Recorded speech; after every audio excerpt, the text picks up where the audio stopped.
respiratorias, ¿piensan ustedes que tengo que dar un antibiótico solo para gram positivas o solo para gram negativas? ¿O qué tipo de bacterias son las más comunes que van a estar en una alteración respiratoria?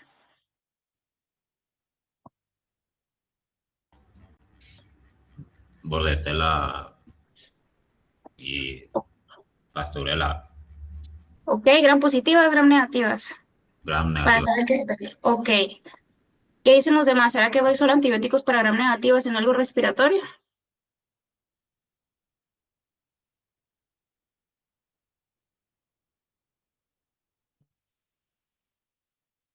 Tal vez no, porque puede llegar a haber alguna translocación bacteriana, o sea, de la boca al respiratorio, diría yo.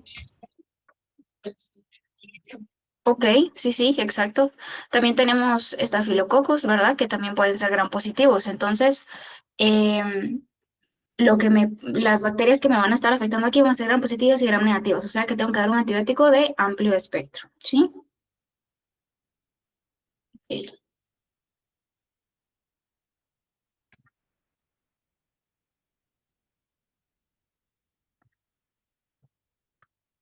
ok, muy bien. Entonces, ¿cuáles son las bacterias más comunes que vamos a tener aquí? Pasteurella, Bordetella, E. coli, Staphylococcus, Streptos, Pseudomonas, Mycoplasma, Clamidia y Klebsiella. Estos son los más comunes que me van a estar afectando, ¿ok? Y acá si nos ponemos a ver, tenemos mezcladas gram positivas, gram negativas, tenemos aerobias, tenemos anaerobias facultativas, entonces tenemos de todo. Entonces, ya tengo muy positivas, gram negativas, ok, se los dejo ahí. Acá dice los gram negativos son mujeres, entendemos el concepto, ¿verdad? No mujeres como tal, pero terminan en ella, ¿verdad? Entonces, solo para que se nos quede. Y gram positivos son hombres, por cierto, utilizando antibióticos para gram positivos y para gram negativos, ¿ok? Entonces, siempre vamos a estar recordándonos de esta tablita porque nos ayuda a recordar de qué antibióticos podría utilizar o no, ¿ok? De los que conocemos más común, vean, podríamos utilizar amoxicilina clavulánico, puede cubrir gram positivo, gram negativo, incluso me puede cubrir anaerobios, ¿ok? Ahorita acabamos de decir que sí tenemos bacterias anaerobias que me pueden afectar a nivel respiratorio. Y vean que los antibióticos que me sirven contra anaerobios son bien poquitos. Clindamicina, metronidazol, amoxicilina con clavulánico, ¿ok? Moxifloxacina no porque este es de uso humano, pero estos tres me sirven para anaerobios. Entonces está bien fácil que yo me memorice para siempre estos tres porque son los que yo voy a utilizar siempre que yo considere que hay una infección por anaerobios y casi siempre los vamos a utilizar combinados con otro antibiótico que también me sirva para la infección de la que esté hablando, ¿sí? Ok, entonces, acá les puse esta guía. No les subí el documento como tal porque está algo largo, pero se los voy a subir por si alguien quiere leerlo o tenerlo descargado para más adelante, ¿ok? Este es un resumen de alguna de las cosas que decía aquí. Hablaba de enfermedades de tracto superior y enfermedades de tracto respiratorio inferior, ¿ok? Y uno de los protocolos que hablaba en este documento es sobre un periodo de observación de 10 días. Esto es para casos agudos de vías respiratorias superiores, o sea, nariz, garganta, ¿ok? Si solamente tenemos secreción serosa, podemos esperar, y si el paciente está comiendo, está de buen ánimo, podríamos esperar a ver cómo evoluciona. Muchas de estas enfermedades son autolimitantes o se resuelven solas porque pueden ser virales. Entonces, o pueden ser alérgicas. Entonces, ahí no necesito un antibiótico como tal. A menos que sea una enfermedad viral que me esté comprometiendo al paciente, esté bajando defensas, y ahí sí está justificado dar un antibiótico con una enfermedad viral, ¿ok? Ahora, ¿cuándo sí iniciamos antibiótico antes de estos 10 días de observación? Si hay fiebre, si hay letargia, si hay anorexia, concurrente con secreción nasal mucopurulenta, ¿ok? Pueden haber ciertas variaciones, al final es criterio de ustedes, esto solo es como una guía para que lo tomen en cuenta, ¿ok? Entonces, tenemos para perro y para gato, uno de los antibióticos de primera línea que podemos utilizar va a ser doxiciclina, a pesar de que hasta cierto punto sí está muy quemada, diríamos, porque a veces para todo utilizamos doxiciclina. Entonces, algunos pueden tener el criterio de no usar doxiciclina porque ya se ha usado demasiado, entonces utilizar otra opción, ¿verdad? Pero por el espectro que tiene y la capacidad que tiene de llegar al sistema respiratorio, sigue siendo uno de los que más se consideran para este tipo de enfermedades, ¿ok? ¿Sí, don Juan? Buenos días, doctora. Mire, ¿será que puede repetir los 3 antibióticos que deberían de tomarse en cuenta que estaban en la tabla anterior?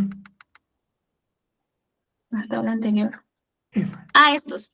Clindamicina, metronidazol y amoxicilina con clavulánico. ¿Sí? Que son los 3 que más utilizamos para anaerobios. Y casi que más que todo nos estamos moviendo en clindamicina y metronidazol la mayoría de veces, ¿ok? Un error bien común es pensar que enrofloxacina, que lo utilizamos para todo, o el Baitril, me sirve para anaerobios. Vean que no. La única quinolona, o sea, de la familia de la enro, que está para anaerobios es moxifloxacina y no la usamos en veterinario. Entonces, solo clinda, metro y amoxiclavulónico, ¿ok? Muy bien. Acá, cuando les estoy hablando de doxiciclina como primera línea, una de las razones por las cuales nos gusta utilizar la doxiciclina es porque tiene actividad intracelular, ¿sí? Eso quiere decir que no llega el antibiótico y solo mata la bacteria, sino que se queda adentro de la bacteria, haciendo su acción adentro de la bacteria, porque hay bacterias que se alojan adentro de la célula, ¿ok? Entonces, tienen acción adentro de la célula para matar la bacteria que está aquí adentro de la célula, ¿ok? Uno de ellos va a ser clamidia o micoplasma, que son bacterias intracelulares. Entonces, ahí nos sirve doxiciclina o algún otro antibiótico con actividad intracelular. Algo que es bien importante y se nos tiene que quedar es que tenemos que cuidar el esófago de los gatos. Los gatos tienen un tránsito lento a nivel del esófago. O sea que si damos algún tipo de tableta, la tableta se va a quedar un buen tiempo en este nivel y va a costar que baje. Y la doxiciclina puede ser muy irritante. Entonces, si damos doxiciclina para un gato en forma de cápsula o pastilla, más probable pastilla de tableta, se tiene que administrar agua después de darle la pastilla para que ese medicamento no se quede alojado acá mucho tiempo, porque si no puede provocar úlceras esofágicas, ¿ok? Este tipo de problema se ha visto más con la doxiciclina y lo hemos evitado al utilizar suspensión, ¿verdad? Si damos la doxiciclina en suspensión, que ya tenemos, solo la damos y no hay problema de que se quede aquí alojada como si damos una pastilla de doxiciclina, ¿ok? Pero si en algún momento tienen que utilizar una pastilla, saben que tienen que dar agua, comida o algo para que eso baje, ¿ok? Y en perros, perdón, acá me habla de complejo respiratorio infeccioso canino. También le podemos decir enfermedad de tos de las perreras o kennel cough. Suele ser viral y los antibióticos no están indicados a menos que haya sospecha de infección bacteriana secundaria con signos sistémicos, ¿ok? En este caso, cuando tenemos pacientes con tos de las perreras, la principal preocupación de los tutores es la tos. El perro no puede dormir y el dueño tampoco puede dormir por la tos, ¿ok? Entonces manejamos la tos, ¿ok? Ahora, si el paciente ya tiene fiebre, ya tiene secreciones mucopurulentas, entonces ya podemos considerar dar antibióticos, ¿ok? Con especial cuidado con pacientes geriátricos. Paciente geriátrico puede venir hoy, yo lo puedo ver bien y en 2 días se me descompensa y el tutor va a decir que fue mi culpa porque yo no le puse antibiótico, ¿ok? Entonces, con pacientes geriatras sí tenemos que tener un poco más de cuidado en no esperarnos tanto tiempo o en seguirles dando seguimiento, ¿ok? Cuando ya tenemos neumonías con riesgo de sepsis, entonces combinamos una fluoroquinolona, en este caso sería enrofloxacina, con clindamicina. Clindamicina, acabamos de ver en la anterior, que me sirve para anaerobios, ¿ok? Entonces, acá esto es un resumen. Está un poquito cambiado a lo que decía aquí porque lo adapté a lo que más nosotros utilizamos, ¿sí? Entonces, en infecciones, esto es Upper Respiratory Tract Infection, sería de para arriba, de infecciones superiores en gatos, por eso dice URI. Y fármacos que más utilizamos a este nivel serían doxiciclina, acitromicina o amoxicilina con ácido clavulánico, ¿ok? Y consideraciones, acá me dice que podemos dar de 7 a 10 días de tratamiento inicial. En perros, cuando hablamos de tos de las perreras o complejos que me provoquen ese tipo de enfermedades virales, podemos, pero complicadas, ¿verdad? Con alguna bacteria podemos dar doxiciclina, citromicina o igual amoxicilina con clavulánico, utilizárselos en fiebre, letargia o anorexia, ¿ok? Ya cuando hablamos de bronquitis bacteriana, tenemos igual doxiciclina, citromicina, amoxicilina, clavulánico, y en teoría tendríamos que basar nuestra respuesta clínica en cultivos, pero recuerdan que vimos ayer lo no muy práctico que a veces es tomar un cultivo o hacer un lavado traqueal, ¿verdad? Entonces ahí no necesariamente siempre vamos a poder hacer un cultivo.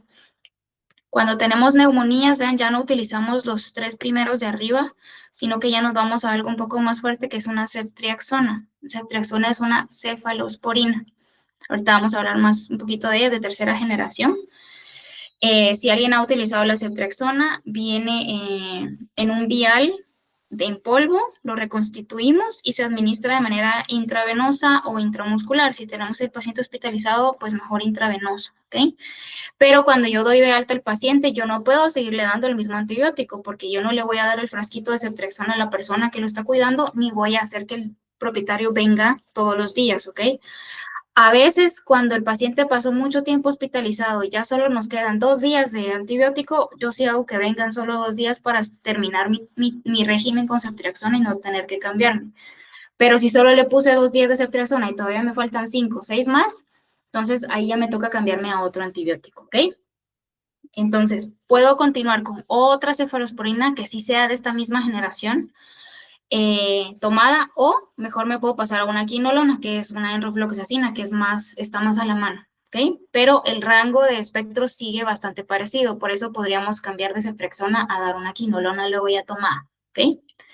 Ahora, si tenemos una neumonía grave o un piotórax, damos una quinolona o una ceftriaxona mezclado ya con un medicamento contra anaerobios, ¿ok?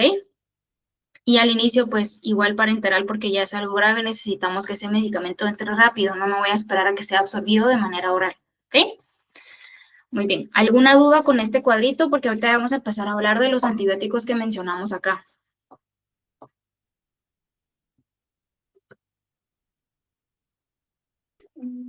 ¿Sí, don Juan?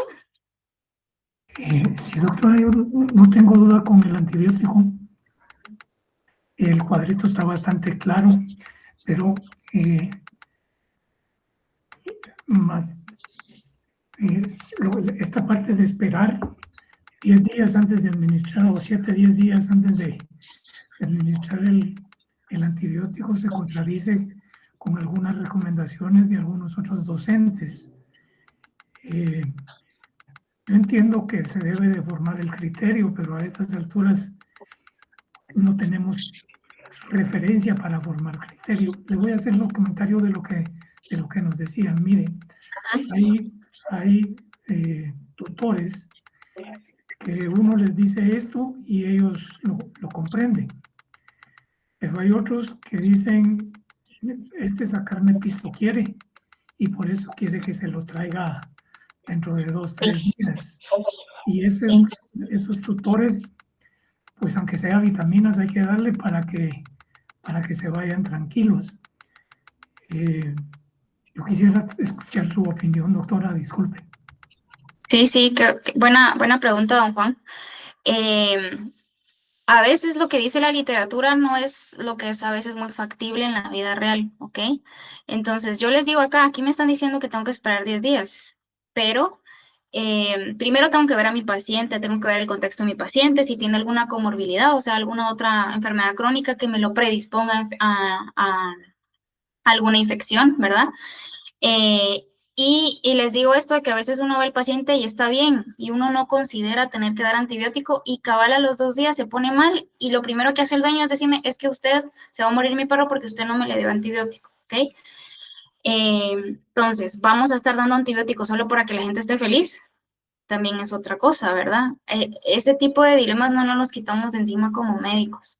O sea, nos va a tocar tener una muy buena comunicación con el propietario, explicarles muy bien qué es lo que está pasando con el paciente, ¿verdad? A veces es difícil que los propietarios regresen a la consulta, ¿ok? Pero muchas veces es porque no entendieron lo que les dijimos, ¿ok? Muchas veces ellos solo quieren que llevar al perro y que uno le inyecte algo. Y se lo quieren llevar a su casa y que su perro se cure de lo que sea que tenía, pero como lo inyectaron ya se tiene que curar, ¿verdad? La gente viene muchas veces con ese tipo de ideas. Pero ustedes tienen que cubrirse las espaldas también, ¿ok? Si ustedes ven al propietario como muy quisquilloso y ustedes consideran que no hay que dar antibiótico, entonces voy a hacerle una hematología, quiero ver cómo están glóbulos blancos, ¿verdad? Si yo tengo un respaldo para decirle, mire, así está su paciente. Si es un paciente ya viejito, puedo hacer una radiografía si la tengo disponible para ver cómo se ven los pulmones y decirle al propietario, mire, por el momento pues todo se ve bien, ¿verdad? Pero yo no les aconsejaría que estén dando cosas solo para dejar contenta a la gente, ¿verdad? Porque a veces nosotros mismos mal acostumbramos a las personas. Pero sí tienen que hacerles saber propiamente, mire, ahorita tal vez no le estoy dejando antibiótico, pero necesito que sí o sí me lo traiga. Y de repente le ponen en la receta y en la receta ponen, debe venir a reconsulta en 2 días, ¿verdad? Muchas veces, si va a ser solo una reconsulta rápida para ver cómo siguió, de repente usted le dice, mire, no le voy a cobrar la reconsulta, pero tráigalo en 2 días, porque yo quiero ver si sí necesita antibiótico o no, ¿verdad? Pero estaría mal de mi parte que yo les diga, ay, sí, denle antibiótico al paciente solo para que la gente se quede tranquila, ¿verdad? O sea, hay algunas estrategias que podemos utilizar, pero ustedes son los médicos, ustedes son los que han estudiado, ustedes son los que saben cómo se comportan las enfermedades. Entonces, nos toca este tipo de dilemas muchas veces, ¿verdad? Pero yo no les digo cumplan los 10 días a cabalidad. Ahí, si ustedes empiezan a ver al paciente mal a los 3 días o a los 2 días que venga a reconsulta, pues ya pueden instaurar su terapia antibiótica. La cosa es tratar de reducir al máximo el uso innecesario de los antibióticos, ¿verdad? No sé si le contesto ahí su pregunta, don Juan. ¿Sí? Sí, doctora, pero tengo otra pregunta. Ajá. Quisiera saber si en muchos casos las enfermedades de los animales se comportan, no igual, pero sí similar a cómo se comportan las enfermedades en los humanos. El doctor Chávez mencionó algo ayer y lo ha mencionado 2 o 3 veces, diciendo cuando yo me enfermo trato de aprender de cómo yo me siento para tratar de trasladarlo a cómo se sienten mis pacientes cuando los estoy tratando.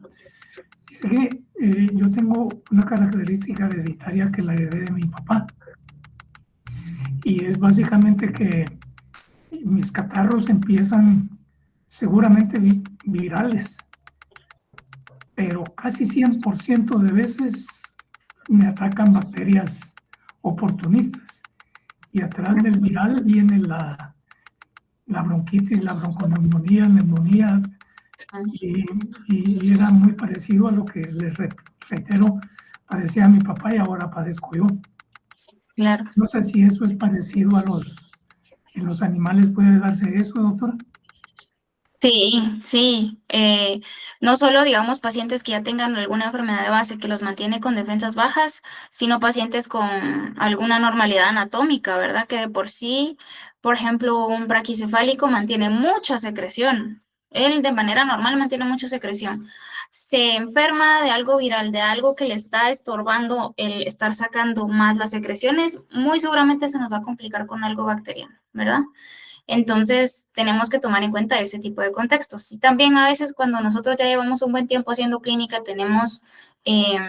ya conocemos a nuestros pacientes, ya sabemos cuáles tienen más riesgo, cuáles no, ¿verdad? Ya sabemos cómo se comportan algunos, pero al final no hay una regla, ¿verdad? Como que yo les puedo decir, todos estos pacientes siempre sí antibióticos, ustedes tienen que ir viendo, pero tomen en cuenta al paciente como un todo lo que puede tener la edad, las variables anatómicas, todo lo que lo pueda predisponer a que algo que parece simple se pueda complicar. Gracias, doctora. Gracias. Muy bien, bueno. Entonces vamos a empezar a hablar de los betalactámicos, ¿ok? Acá tenemos amoxicilina clavulánico, que es de las más comunes que vamos a utilizar, ¿ok? Entonces, voy a repasar un poquito, no tan detenido, ok, pero sí quiero que les quede claro cómo funciona el beta-lactámico y por qué a veces vienen unidos con inhibidores de beta-lactamasa y que les quede claro que un inhibidor de beta-lactamasa, en este caso ácido clavulánico, no es un antibiótico más, ¿sí? Ok. Entonces, acá en los beta-lactámicos, esta es la clasificación. Nosotros vamos a ver amoxicilina y ceftriaxona, que es una cefalosporina, ¿ok? Así en el orden en el que están es en el orden en que han ido saliendo nuevos antibióticos, o sea que cada vez van saliendo más potentes, digámoslo así, ¿ok? Estos son los que más utilizamos, ¿verdad? Todos tienen el mismo mecanismo de acción, pero van a tener diferencias en qué tan fuerte es su aspecto, ¿ok? Y son populares porque son poco tóxicos, tienen una buena eficacia, ¿verdad? Algunos sí tienen cierta resistencia y de bajo costo, y tenemos muchas formas farmacéuticas de beta-lactámicos, ¿ok? Ya sabemos cómo son las bacterias, su pared. Si le hacemos zoom, digámoslo así, al peptidoglicano, vamos a ver que tenemos estas cadenas de azúcares unidas por aminoácidos, ¿ok? Y esto en sí es el peptidoglicano, azúcares con aminoácidos, ¿sí? Entonces, cuando la bacteria está multiplicándose, ella tiene que formar más pared. Y la manera en que lo hace es uniendo estas cadenitas de aminoácido con una enzima. Esta enzima es la que me ayuda a que ella siga uniendo esas cadenitas y se vaya formando estos bloquecitos de su pared, ¿ok? El antibiótico beta-lactámico se une, aquí lo tienen como este cuadradito y este como pentágono, ¿ok? Este sería el antibiótico beta-lactámico y se une a la enzima. Entonces la enzima ya no puede seguir haciendo estas uniones en la pared del beta-lactámico, ¿ok? Entonces, ¿qué va a pasar? La bacteria ya no, si está multiplicándose, ya no se puede multiplicar, ¿ok? Desestabiliza la membrana y muere, ¿ok? Entonces, los beta-lactámicos se unen a estas enzimas, les llamamos PLP, ¿ok? Esa enzima verdecita que estábamos viendo antes. Y estas PLP son las que unen estos azúcares para que formemos la pared, que eso se llama un proceso de transpeptidación, ¿ok? Entonces, los beta-lactámicos van a bloquear la transpeptidación, por lo tanto son bactericidas, ¿ok? Entonces, solo con el mecanismo de acción yo necesito que la bacteria tenga pared para que el antibiótico llegue a actuar, ¿ok? ¿Qué bacteria no tiene pared y por lo tanto no puedo utilizar ningún beta-lactámico? Por más reciente que sea, el mecanismo de acción es el mismo. ¿Qué bacteria sería o qué bacterias serían? Micoplasma y las riquecias. Muy bien, exacto, ¿ok? Entonces, eso sí se me tiene que quedar. No puedo utilizar beta-lactámicos en esos casos, ¿ok? Entonces actúan en la fase de multiplicación, ¿ok?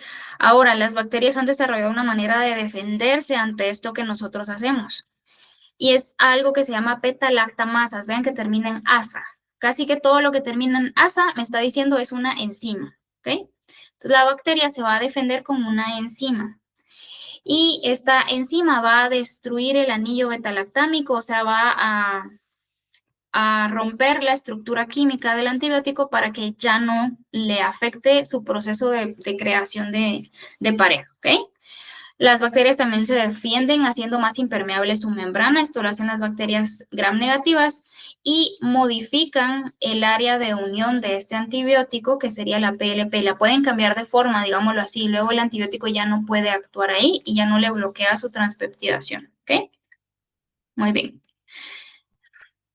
Entonces, esto sería como una imagen de la beta-lactamasa, ¿verdad? Esta es una enzima que se unió al antibiótico, le va a romper este anillo beta-lactámico y entonces el antibiótico ya no se puede unir a la PLP, ¿sí? Es una manera que se defiende. Entonces, ¿qué hacemos nosotros también? Ellas se defienden, nosotros también vemos qué otra cosa les podemos hacer. Les damos inhibidores de beta-lactamasas. Entonces, los inhibidores de beta-lactamasa solo me van a inhibir esta enzima. No están teniendo ningún tipo de actividad bactericida, ¿ok? Solo están bloqueando una enzima que la bacteria usa para defenderse. No me están matando ninguna bacteria, ¿ok? Entonces, lo que sí hacen es que aumentan el espectro de acción de algunos antibióticos, ¿ok? ¿Qué ejemplos tenemos? Ácido clavulánico, sulbactam, tazobactam y avibactam. El más común que tenemos es ácido clavulánico. Por eso casi siempre vemos la amoxicilina unida con ácido clavulánico, ¿sí? Tenemos presentaciones de amoxicilina que no tienen ácido clavulánico, pero en este punto de la vida no sería tan recomendable utilizar un antibiótico, una amoxicilina que no tenga ácido clavulánico, que su espectro va a ser muy, muy bajito. Entonces, hablando de los betalactámicos, son bactericidas, entonces no tendríamos que mezclarlos con un bacteriostático, ¿ok? Los efectos adversos que tenemos generalmente, así como la gente es alérgica a las penicilinas, también los pacientes pueden ser alérgicos a penicilinas, que son betalactámicos. Sé que no estamos hablando como tal de conejos o enfermedades respiratorias en conejos, pero quiero que se les quede que no se pueden utilizar betalactámicos en conejos, nunca, ¿ok? Van a matar al conejo, ¿sí? Entonces, en conejos utilizamos o quinolonas o sulfas. No, nunca vamos a utilizar un shotapen, una amoxicilina o una cefalexina en un lagomorfo, porque le alteramos su microbiota a tal punto que crecen demasiadas bacterias patógenas y se muere de diarrea y de una sepsis, ¿ok? Entonces, por Clostridium. Entonces, no utilizamos esto en conejos principalmente, ¿ok? Ningún betalactámico. Pueden provocar diarrea y disturbios en microbiota intestinal, ¿ok? Siempre que sea posible, lleguen al sitio de infección y cubran el espectro necesario, los betalactámicos siempre van a ser de primera elección, ¿ok? Penicilinas primero, en este caso amoxicilina, y luego cefalosporinas, ¿ok? Esto va a ir variando dependiendo del tipo de enfermedad que tengamos, dependiendo de la bacteria que me esté provocando el problema, ¿ok? Pero siempre que se pueda, estos son los más amigables, los menos tóxicos, son, digámoslo así, fuertes, pero no demasiado potentes, entonces son la vieja confiable, digámosle así, ¿ok? Entonces, siempre que se pueda, usamos betalactámicos, ¿ok? Y muchas veces los vemos combinados con aminoglucósidos para tener preparaciones más potentes, ¿ok? Muy bien. Vamos a hablar de amoxicilina. Tenemos muchas presentaciones, aparte de estas habrá muchas más, ¿ok? Estas son de las más comunes que tenemos.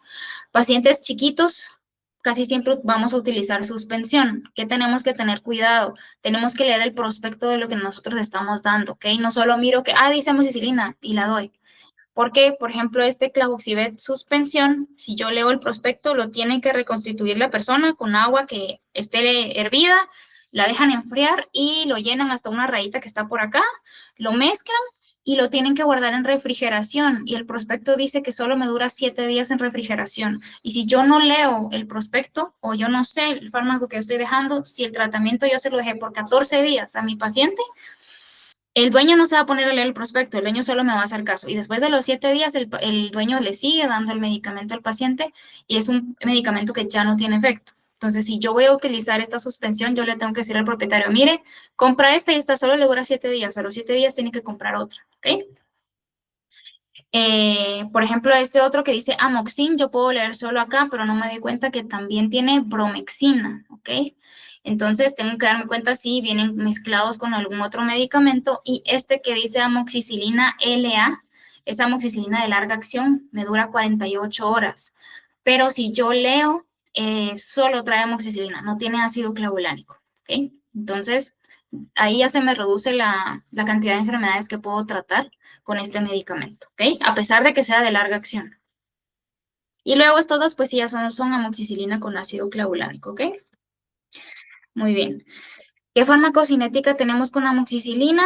Se puede absorber pobremente en caballos o en rumiantes. En demás especies ya es un poco mejor la absorción. Se distribuye muy bien en la mayoría de tejidos, incluyendo cerebro, pero solo cuando hay inflamación, líquido sinovial, no va a ojo ni a próstata. Se metaboliza de manera hepática y se elimina por orina. Okay. El espectro de juntar amoxicilina con ácido clavulánico ya me da un espectro semejante al de una cefalosporina de segunda generación. ¿Okay? Solo por agregarle clavulanato o ácido clavulánico, que es lo mismo, aumentó muchísimo más el espectro de un antibiótico que era muy, muy atrasado, digámoslo así, en espectro, pero con el clavulánico ya lo mejoró un montón. ¿Okay?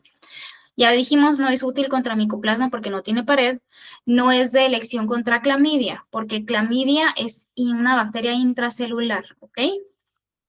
Entonces, hay algunos pacientes o gatitos chiquitos, o sea, jóvenes, que sí tienen clamidia.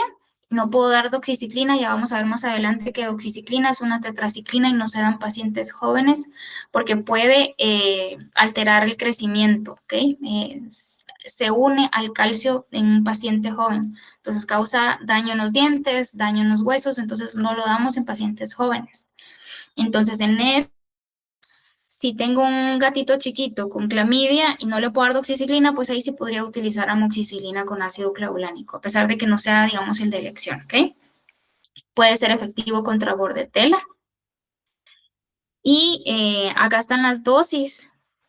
Perros 11 miligramos, puede llegar hasta 22 miligramos, gatos 12.5. Y esto que está aquí es lo que ya les dije, ¿verdad? El espectro que tienen siempre en el contexto de enfermedades respiratorias, ¿ok? Entonces, algo que es importante es que nosotros muchas veces usamos medicamentos de uso humano. La mayoría de veces está bien, ¿sí?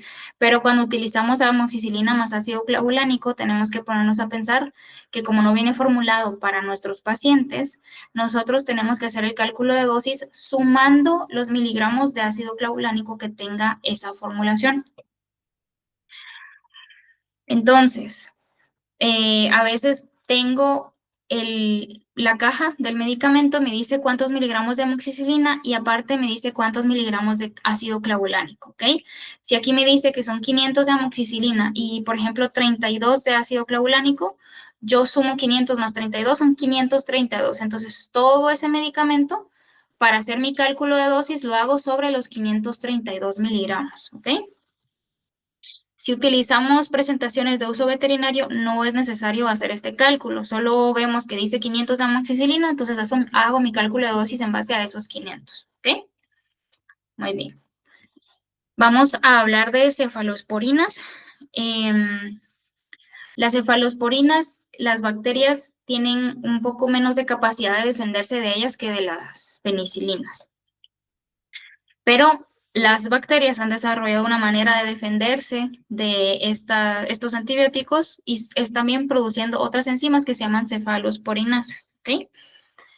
Estas también son populares por bajo costo, poco tóxicas y son bactericidas, se van a clasificar por generaciones.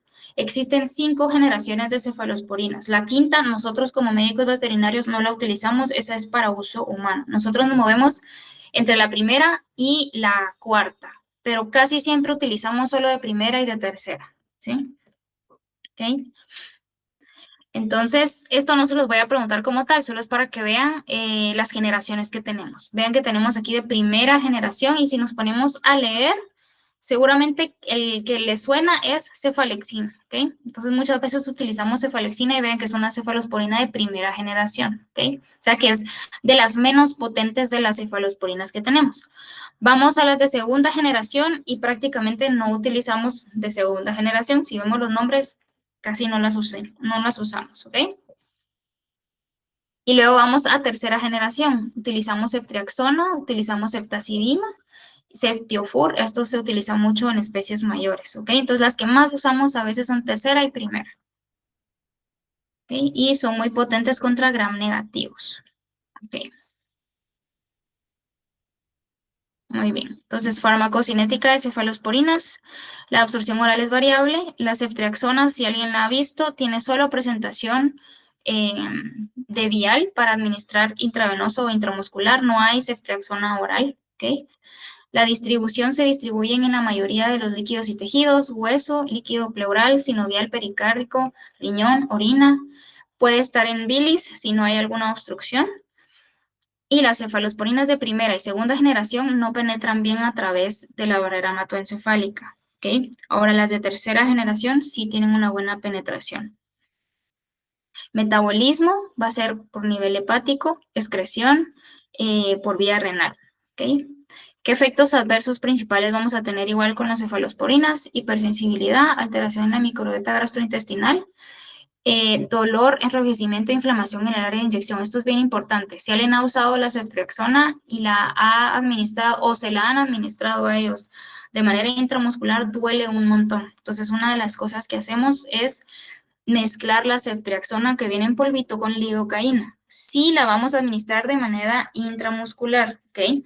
Si la voy a administrar de manera intravenosa, no me va a servir, ¿ok? ¿Qué pasa si administro lidocaína, un fármaco diluido con lidocaína de manera intravenosa? ¿Qué va a pasar?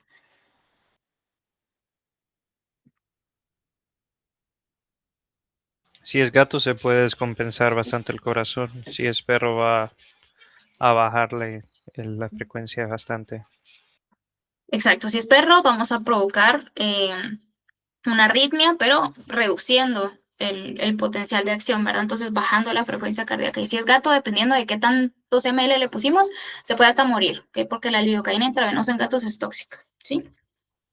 Okay. Entonces, para evitar el dolor de la ceftriaxona, si lo voy a hacer de manera intramuscular, se diluye con una parte de lidocaína.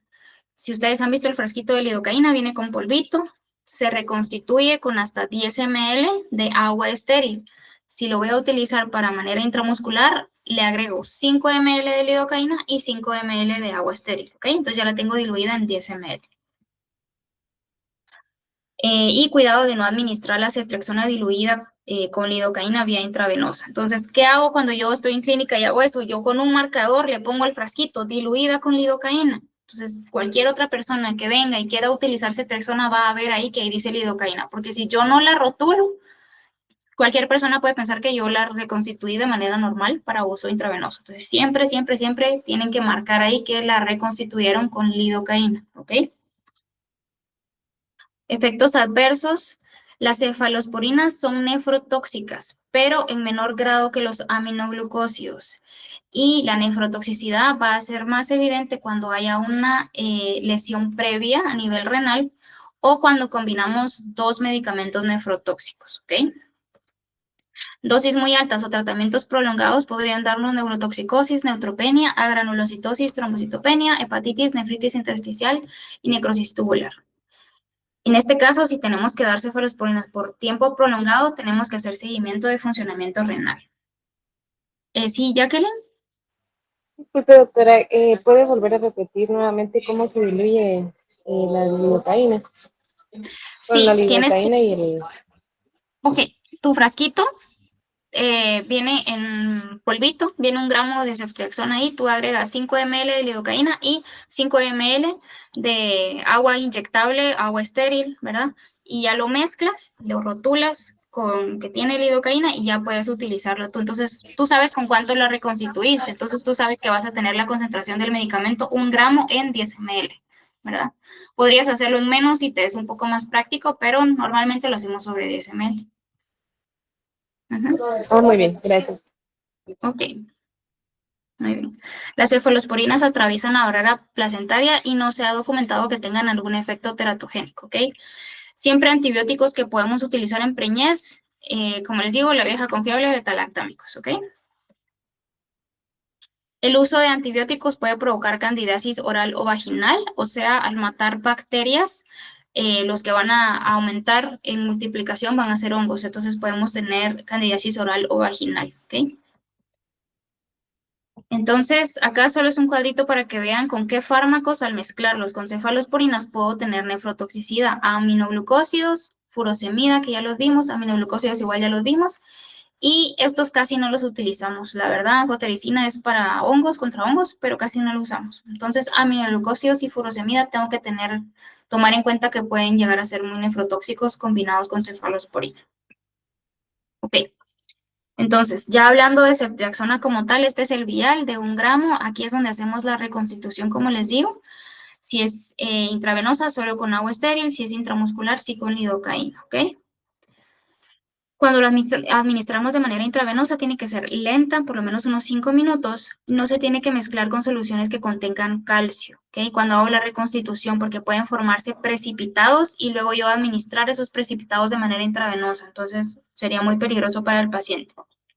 Usos en el contexto de enfermedades respiratorias, neumonías o piotórax, ¿ok? Entonces, vean, aquí tenemos ceftriaxona, tiene espectro contra gram positivos y contra gram negativos, ¿ok? Si estoy hablando de una neumonía o de un piotórax, me faltaría cubrir el espectro con un anaerobio. Entonces yo podría dar ceftriaxona con clindamicina. Podríamos utilizar metronidazol también. Pero muchas veces solo porque son muy potentes o tenemos en la cabeza que son muy potentes, venimos y agarramos ceftriaxona y enrofloxacina, ¿ok? Aquí dice moxi, pero es igual, es como el mismo espectro, gram positivo, gram negativo de Enro. Y Enro no me cubre anaerobios, entonces estoy haciendo lo mismo, ceftriaxona y enrofloxacina, y no estoy cubriendo anaerobios, pero si no tengo conocimiento de esto en mi mente, yo estoy dando un bombazo de antibiótico y mi paciente se va a curar, ¿verdad? Pero no estoy cubriendo anaerobios con eso. ¿Ok? Y cefalosporinas de tercera generación, tenemos Ceftiofur. Esto se los pongo porque es bien usado en mayores. Sí, es una cefalosporina de tercera generación. Es el análogo de la ceftriaxona, digámoslo así, en mayores, ¿ok? Entonces, en cerdos lo utilizan para infecciones respiratorias, neumonías, pasteurela, salmonella, streptococo. En bovinos, complejo respiratorio bovino. Y por la razón por la cual la usan tanto es que no solo es una cefalosporina de tercera generación, sino que no tiene periodo de retiro. Entonces, es bien utilizada en especies mayores, ¿sí? En retiro, en leche no tiene retiro y en otros tejidos, riñón, hígado, músculo, 13 días. Para equinos igual se utiliza para infecciones respiratorias, ¿ok? Muy bien. No sé si tienen alguna duda hasta acá. Doctora, este Ceftiofur también se puede usar en perros y gatos. Sí, sí podrías. Pero, mira, pues, no, muchas veces lo hacemos, pero no es lo correcto de agarrar un medicamento que viene formulado solamente para uso de ganado y venimos y lo utilizamos en menores, ¿verdad? Lo ideal es que si consigues un Ceftiofur, especialmente para especies menores, puedes usarlo, no hay ningún problema, ¿verdad? Ujú. Doctora, ¿este Ceftiofur también se puede utilizar para, por ejemplo, mastitis o cosas así? Sí, sí se puede. Lo que pasa es que no les pongo como que todos los usos completos porque como lo estamos haciendo en respiratorio, pero las cefalosporinas, como dijimos, vimos la distribución, tienen distribución a todo, ¿verdad? Entonces, sí la podrías utilizar para mastitis y ya depende del manejo que tú o que el médico tenga, ¿verdad? Ya puedo utilizar también algún medicamento local. Ujú. Gracias. Ok, bueno, si no hay otra duda ustedes, vamos a hacer el corto, ¿ok? Ahorita les voy a pasar el link.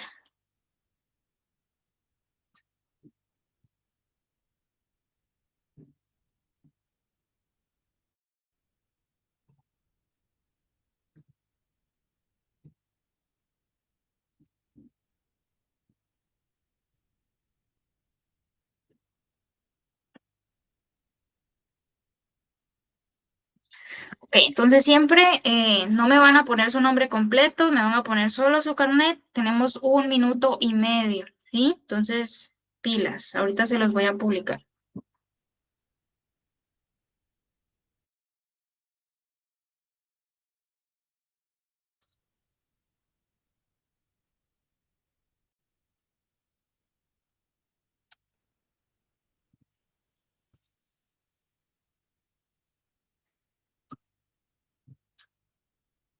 Doctora, fíjese que no me deja.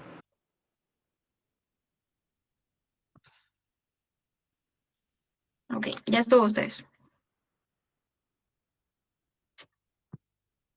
Ok, Daniela, si pudiste o te lo repongo en persona otro día.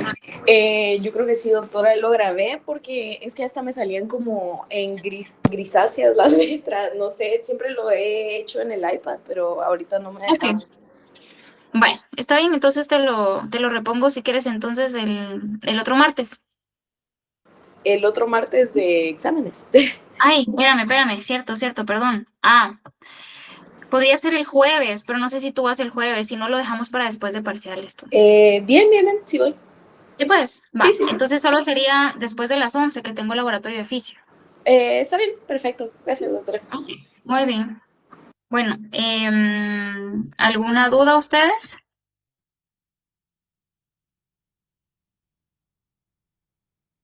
¿No? ¿Todo bien? Ok, bueno. Entonces, lo dejamos acá.